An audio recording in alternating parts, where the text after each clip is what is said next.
మౌని అమావాస్య రోజు ఈ 6 వస్తువులు దానం చేస్తే డబ్బు. హిందూ మతంలో అమావాస్య తిథి చాలా ముఖ్యమైనది. ప్రతి నెలలో వచ్చే అమావాస్యలలో మౌని అమావాస్యకు ప్రత్యేక స్థానం ఉంది. ఈ రోజు స్నానం చేసి దానం చేసే సంప్రదాయం ఉంది.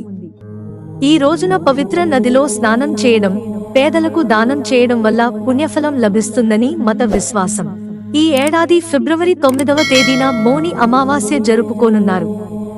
ఈ పవిత్రమైన రోజున దానం చేయడం, స్నానం చేయడం వల్ల జీవితంలో అనేక ప్రయోజనాలు కనిపిస్తాయి. అలాగే మౌని అమావాస్య నాడు దానం చేయడం వల్ల పూర్వీకుల అనుగ్రహం లభిస్తుంది.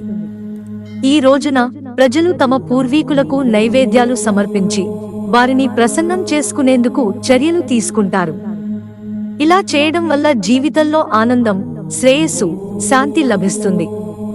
ఇలాంటి పరిస్థితుల్లో మౌని అమావాస్య రోజున ఎలాంటి దానం చేయాలో తెలుసుకుందాం. మౌని అమావాస్య నాడు ఏమి దానం చేయాలి? ధాన్యం. మౌని అమావాస్య నాడు స్నానం చేసిన తర్వాత ధాన్యాన్ని బ్రాహ్మణుడికి దానం చేయాలి.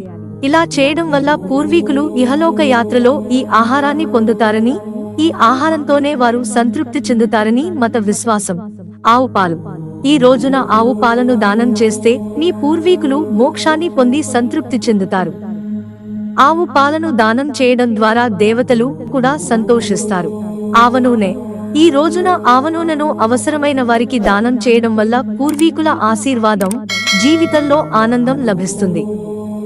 ఈ రోజున ఆవ నూనెతో పాటు నువ్వుల నూనె, అన్నం, జామకాయ దానం చేయడం కూడా శుభప్రదంగా భావిస్తారు.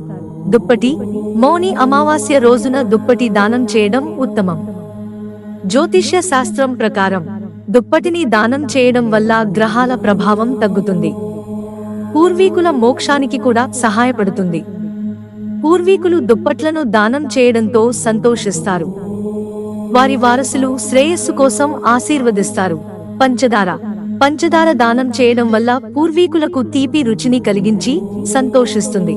అలాగే పంచదార దానం చేయడం వల్ల శుభ ఫలితాలు కలుగుతాయి. ఈ దానంతో ఇంటి ఆర్థిక సమస్యలు తీరుతాయి. దక్షిణ. ఈ రోజున ప్రతిదీ దానం చేసిన తర్వాత ఆచారబద్ధమైన బ్రాహ్మణుడు తన సామర్థ్యం మేరకు దక్షిణ దానం చేయాలి.